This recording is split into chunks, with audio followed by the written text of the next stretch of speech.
Salut, chers amis. Vous avez au micro votre ami le pasteur Samuel Cabot, toujours dans la suite de notre émission sur les traces de Christ. Nous sommes dans les béatitudes, mais aujourd'hui, je me retrouve avec ma fille qui va devoir poser une question qui me permettra de faire un développement sur une philosophie chrétienne. Alors, Elanie, pose ta question. Pourquoi Jésus dit qu'il faut être un enfant pour hériter du royaume de Dieu? Pourquoi Jésus a dit qu'il faut être comme un enfant pour hériter du royaume? Pour plusieurs raisons. Les disciples se disputaient qui va être le plus grand dans le royaume de Dieu. Ça, c'est la nature humaine, de savoir toujours être au-dessus des autres, de toujours trouver une place d'importance dans un groupe qui commande, qui donne des instructions, qui donneur d'ordre, qui est exécutant.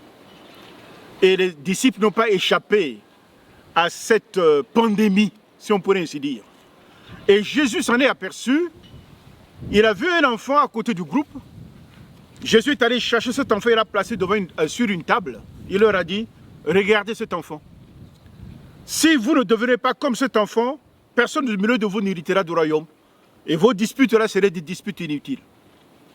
Mais quand Jésus disait cela, il a derrière sa tête plusieurs raisons. Qu'est-ce que c'est qu'un enfant? En dehors de sa fragilité que nous connaissons. Un enfant, dans un premier temps, c'est quelqu'un d'innocent.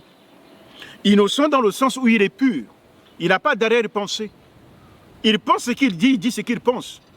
Ce n'est pas souvent le cas de nous les adultes. Nous disons parfois des choses que nous ne pensons pas. Ou parfois nous disons des choses que nous n'avons pas pensées. En nous disant, ah tiens, je n'ai pas pensé ce que je dis. Mais un enfant, il dit ce qu'il pense, ce qu'il est sincère. Un enfant est tout entier. Il n'est pas parcelé, il n'est pas partagé. Son âme et son corps expriment la même chose. Si un enfant est en colère, c'est tout son être qui agit. Et notre nature humaine doit être ainsi, c'est-à-dire intégrale. Le péché est venu morceler l'homme, qui fait que corps et âme, il n'est plus le pareil. Il ment. Parfois, il pense autre chose, il dit autrement. Et c'est ce que Jésus est en train de vouloir faire comprendre à ses disciples.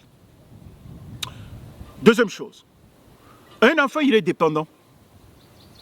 L'homme est manifesté et caractérisé toujours par un esprit d'indépendance.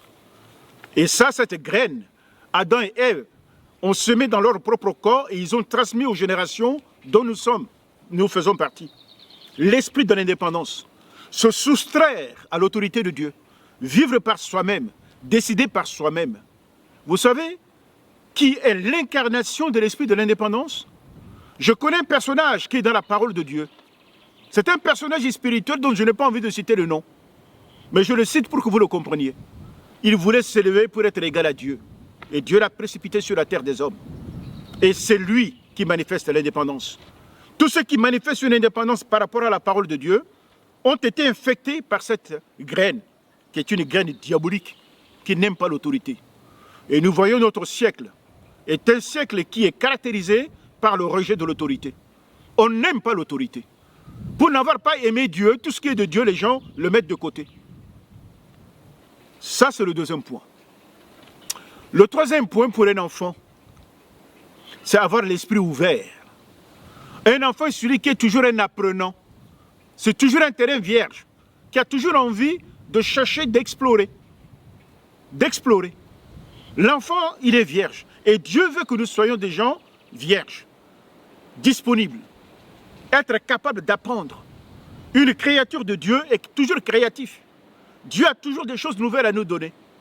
Quand on n'est plus créatif, on est en train de mourir. Et quand on vit dans la foi chrétienne, la foi dynamique, l'Esprit de Dieu qui est en nous, qui est un esprit créateur, alors nous ne sommes plus pareils. Nous créons des choses, nous inventons des choses, nous devenons intelligents. Et c'est ça l'enfant.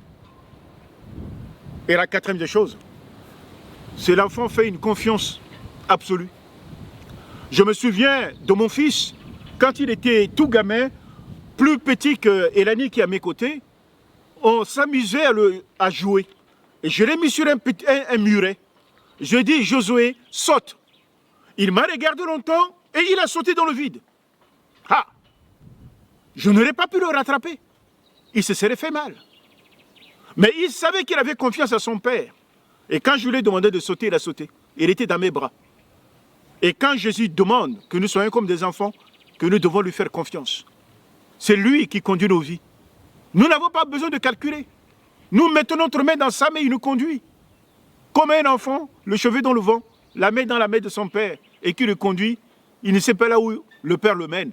Mais il sait très bien que le père, par amour, le mène à la bonne destination.